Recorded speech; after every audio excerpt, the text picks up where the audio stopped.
Well lecture number 25 में आज हम कुछ टेंसर की प्रॉपर्टीज़ पढ़ने जा रहे हैं। यही एग्जैक्टली सेम स्टाइल में ये प्रॉपर्टीज़ आप लोग वेक्टर एनालिसिस में पढ़ भी चुके हैं और वहाँ पे आपने MMP1 में प्रूव भी की होंगी। फर्स्ट ऑफ ऑल हमारे पास जो प्रॉपर्टी नंबर 1 है वो सिंपली आपका प्रोडक्ट रूल फॉर डेरिवेटिव भी था, वही आप लोग टेंसर एनालिसिस में भी यूज़ कर सकते हैं, वही आप वेक्टर एनालिसिस में भी यूज़ कर सकते हैं कि अगर आपको दो फंक्शंस दिए हों और दोनों का प्रोडक्ट हो, वहाँ पे आप लोग जब डेरिवेटिव लेते हैं या ग्रेडियंट ऑपरेटर अप्लाई करते हैं तो ये कुछ ऐसे होता है, first into gradient of second plus second into gradient of first. तो अब अगर आप left hand side of the equation पे देखें तो फाई और साई आपके कोई से दो स्केलर फंक्शंस हैं। सो जब आपने स्केलर फंक्शंस को मल्टीप्लाई किया आपके पास रिजल्टेंट क्वांटिटी भी स्केलर आएगी। जब आप स्केलर के ऊपर ग्रेडियंट ऑपरेटर अप्लाई करते हैं तो वो आपको वेक्टर मिलता है, या दूसरे वर्ड्स में कहते हैं कि आपका टेंसर ऑफ रैंक 0 मिलता है। अब यहाँ पे अगर आप देखें तो लेफ्ट हैंड साइड पे भी टेंसर ऑफ रैंक 1 बनना चाहिए और राइट हैंड साइड पे भी टेंसर ऑफ रैंक 1 बन रहा है।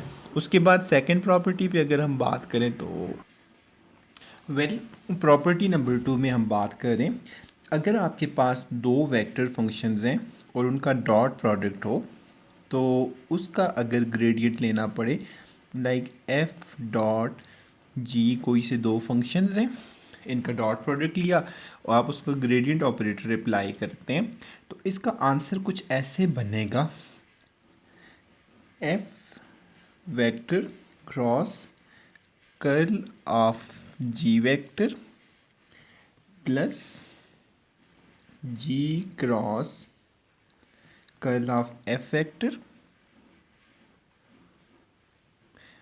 Plus F dot gradient of G plus G dot gradient of F. अब अगर आप लोग प्रॉपर्टी नंबर 2 को देखें तो ये कुछ ऐसे बता रही है, आपने एफ डॉट जी लिया, एफ डॉट जी आपको क्या मिलेगा, that is the tensor of scalar quantity, क्योंकि डॉट प्रोडक्ट है। स्केलर क्वांटिटी पे जब आप लोगों ने ग्रेडियंट ऑपरेटर अप्लाई किया तो ये आपके पास एक वेक्टर क्वांटिटी बनती है, ये टेंसर ऑफ रैंक 1 बनता है। अब अगर आपके पास टेंसर ऑफ रैंक 1 बन गया, उसके बाद आप जब राइट हैंड साइड पे जाएंगे तो ये भी आपका टेंसर ऑफ रैंक 1 बनेगा, ये भी टेंसर ऑफ रैंक बनेगा, और इसी तरह से इसमें जब आप लोग अप्लाई करेंगे तो ये भी आपको टेंसर ऑफ रैंक 1 देगा। तो यहाँ पे आपके पास ये प्रॉपर्टी कुछ इस तरह से होल्ड करती है। अब उसके बाद थर्ड प्रॉपर्टी आ जाए। थर्ड प्रॉपर्टी में हम लोग ये देखते हैं कि अगर हमें कहा जाए divergence of phi into F लिखा जाए तो divergence of phi into F, divergence operator basically जब भी अप्लाई किया जाता है वो वेक्टर्स पे अप्लाई होता है, स्केलर पे अप्लाई नहीं होता।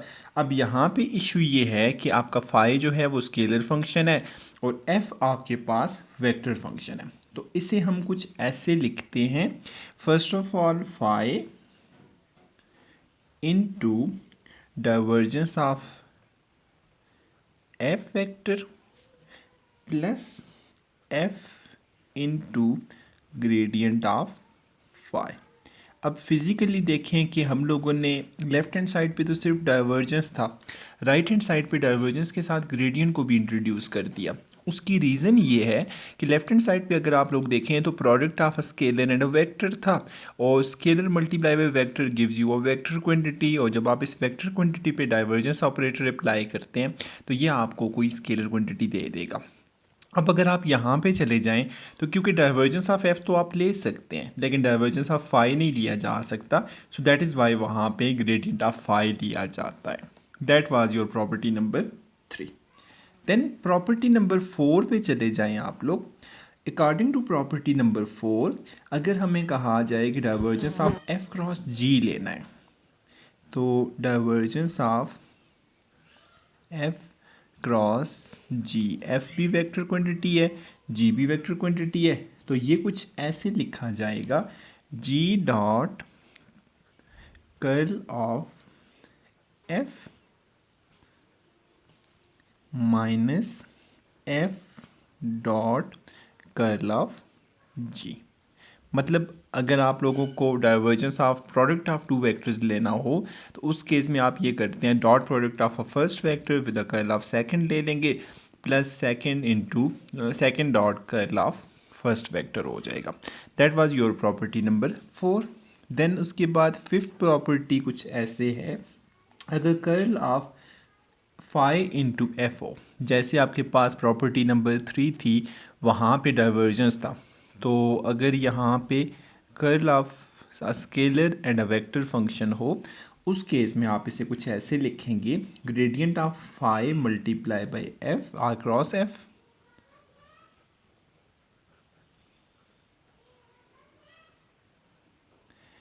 और फिर उसके बाद plus phi multiply by curl of F vector. तो ये आपके पास प्रॉपर्टी नंबर 5 बनती है। देन उसके बाद प्रॉपर्टी नंबर 6 पे आ जाएं। 6 प्रॉपर्टी में कुछ ऐसे है, अगर हमें कहा जाए curl of F cross G लेना है तो ये कुछ ऐसे होगा, एफ भी वेक्टर है, जी भी वेक्टर है, ऊपर से आप इनका कर्ल ले रहे हैं, तो श्योर बात है ये आपके पास काफ़ी लंबा प्रोडक्ट आएगा। मैं इसको यहाँ से लिखना स्टार्ट करता हूँ ताकि ये सिंगल लाइन में आ सके। तो जब हम लोग इसको सिंगल लाइन में लिखेंगे तो ये कुछ ऐसे बनेगा, F into divergence of ji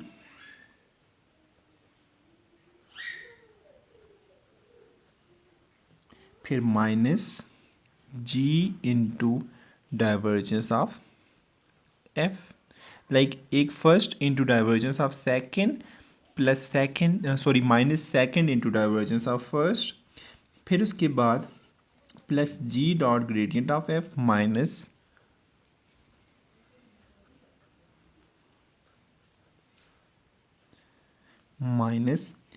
F dot gradient of जी।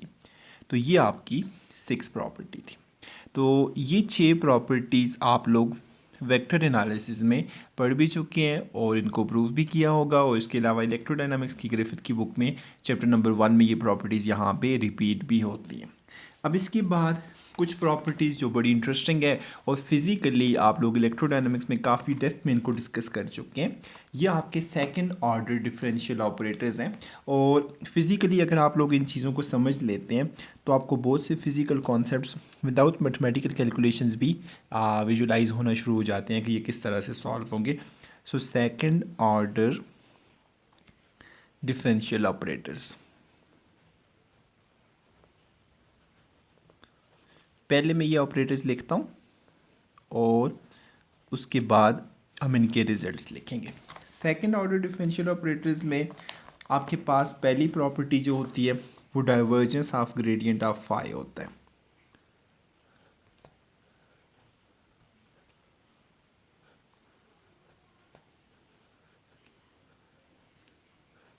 उसके बाद दूसरी प्रॉपर्टी जो होती है वो curl of gradient of phi. उसके बाद जो तीसरी प्रॉपर्टी है वो आ जाती है divergence of curl of F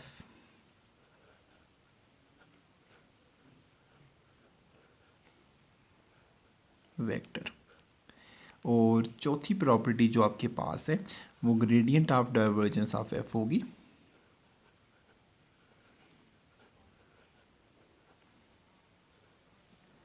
अब इंटरेस्टिंग बात यह है कि इन 4 में से 2 रिजल्ट्स हमेशा आपके ज़ीरो होते हैं। वो कौन कौन से रिजल्ट्स हैं याद रखें, जब कभी भी आप कर्ल ऑफ द ग्रेडियंट लेंगे तो वो हमेशा आपको ज़ीरो देगा। लाइक सेकंड प्रॉपर्टी जो है ये आपके पास ज़ीरो है। इसकी बेस्ट एग्जांपल आप लोग इलेक्ट्रिक फील्ड्स और इलेक्ट्रिक पोटेंशियल्स या इलेक्ट्रोस्टैटिक्स में पढ़ते हैं। आप अपनी चॉइस पे कोई सा एक स्केलर फंक्शन ले लें। जब आप लोग स्केलर फंक्शन लेते हैं आप उसका ग्रेडियंट अप्लाई करेंगे, वो आपको एक वेक्टर फिजिकल क्वांटिटी देगा। अब उस वेक्टर फिजिकल क्वांटिटी का कर्ल हमेशा ज़ीरो होता है। कैसे? आप लोगों ने पढ़ा था आपका इलेक्ट्रिक पोटेंशियल एक स्केलर पॉइंट फंक्शन है। स्केलर पॉइंट फंक्शन पे जब आप लोगों ने ग्रेडियंट ऑपरेटर अप्लाई किया था, डेल ऑपरेटर अप्लाई किया था, वहाँ पे आपको एक वेक्टर क्वांटिटी मिली थी, या अगर आपको याद हो तो आपने उसे इलेक्ट्रिक फील्ड का नाम दिया था। और इलेक्ट्रिक फील्ड का जब भी कर्ल लेते हैं तो वो आपके पास ज़ीरो होता है। जो डेल क्रॉस ई के बारे में ऑलरेडी आप पढ़ के आए थे, ये ज़ीरो होता है। इसी तरह से अगर आपने एक फंक्शन का कर ले लिया, कर लेने के बाद उसका डाइवर्जेंस लें तो ये भी हमेशा आपके पास ज़ीरो होता है। और जो divergence of gradient of phi जो होगा ये आपके पास, क्योंकि ग्रेडियंट वर्सेस डाइवर्जेंस जब मल्टीप्लाई करेंगे तो ये जस्ट लाइक प्रोडक्ट बन जाएगा, तो ये आपके पास del square of that phi बनता है। और चौथे नंबर पे gradient of divergence of F जो है, इसे आप कर्ल ऑफ एफ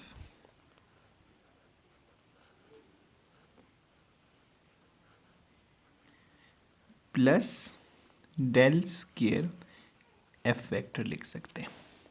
तो ये आपके पास सेकंड ऑर्डर डिफरेंशियल ऑपरेटर्स की 4 इक्वेशंस हैं और ये आपके फर्स्ट ऑर्डर डिफरेंशियल ऑपरेटर्स की 6 इक्वेशंस हैं। फ्रीक्वेंटली आप लोग इनको डिफरेंट सब्जेक्ट्स में अप्लाई करते हैं। आपके जितने कोर सब्जेक्ट्स हैं फिज़िक्स की, कहीं ना कहीं इनको आप किसी न किसी फॉर्म में यूज़ कर रहे होते हैं। आप वेक्टर एनालिसिस में जाएं या टेंसर एनालिसिस में जाएं, मैथमेटिकल प्रूफ तो आपको जस्ट विजुलाइज करने के लिए दिए जाते हैं कि आप इनको कैसे वेरीफाई करेंगे। असल चीज़ आपको ये मेमोराइज होना चाहिए ताकि आप शॉर्ट ट्रिक्स की मदद से जो आपकी कॉम्प्लिकेटेड इक्वेशंस हैं या जो फिज़िकल कॉन्सेप्ट्स हैं उनका एनालाइज करके उनके फाइनल रिजल्ट्स तक पहुंच सकें। Thank you very much.